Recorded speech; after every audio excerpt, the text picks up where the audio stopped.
जोड़ा क्या है?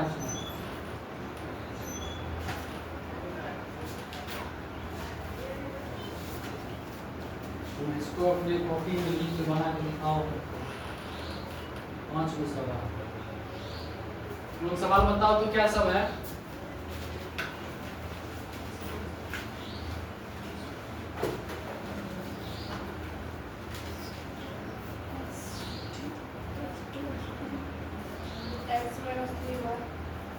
x माइनस 3 बार x माइनस 3 बार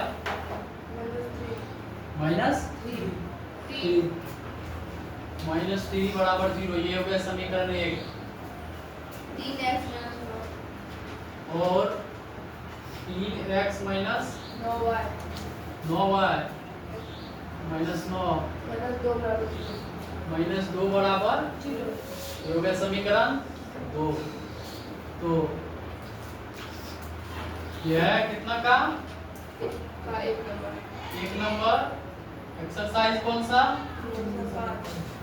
3.5 क्लास 10।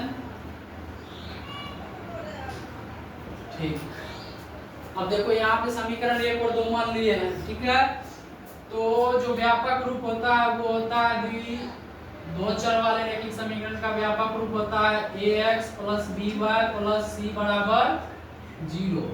अब यहाँ पे समझने वाली बात ये है कि x के आगे वाला a होता है और y के आगे वाला b होता है, और जो ये अचर पद है वो c होता है। इसी तरीके से हम पहले समीकरण से यहाँ पे a1 निकालेंगे, b1 निकालेंगे और c1 निकालेंगे।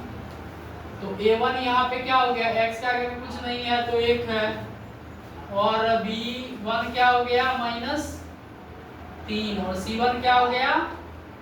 माइनस 3, और a2 क्या हो गया? a2 क्या हुआ? हम बता रहे हैं किसी को लिखना नहीं है, समझने का कोशिश करना है। जब हम बोलेंगे तब लिखना है, पहले नहीं लिखना है। यहाँ पे b2 क्या हो गया? माइनस 9। c2 क्या हो गया? माइनस 2। तो अब करना क्या है? इसको a1 बाय a2 करना है। a1 बाय a2 कितना हो गया? 1/3 हो गया। b1 बाय b2 करना है माइनस 3 बटा माइनस 9, माइनस माइनस कट के 3 दिया, ये भी 1/3 हो गया। और c1 बाय c2 करना है, ये भी -3 बटा -2 कट गया, तो ये 3/2 हो गया, है ना। यहाँ a1 बाय a2 1/3 हुआ है, b1 बाय b2 भी 1/3 हुआ है, दोनों तो बराबर हो गया बराबर। b1 बाय b2 भी बराबर हो गया, लेकिन c1 बाय c2 बराबर है? हाँ? नहीं ना है। c1 बाय c2 बराबर नहीं है। तो ये इस 3 स्थिति में कौन सी स्थिति को ये फॉलो करता है? दूसरा, मतलब इसका कोई हल नहीं होगा। नहीं होगा तो बात खत्म कर देंगे यहीं पे, वज्र गुणन तक बढ़ना ही नहीं है, यहीं पे फिनिश। तो लिख देंगे स्पष्टतः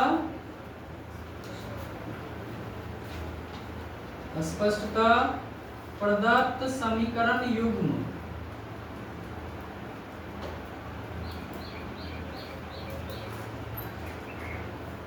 का कोई हल नहीं होगा, कोई हल नहीं होगा। बस यहीं पे इसका आंसर मिल गया। चलो आप लिख सकते हो।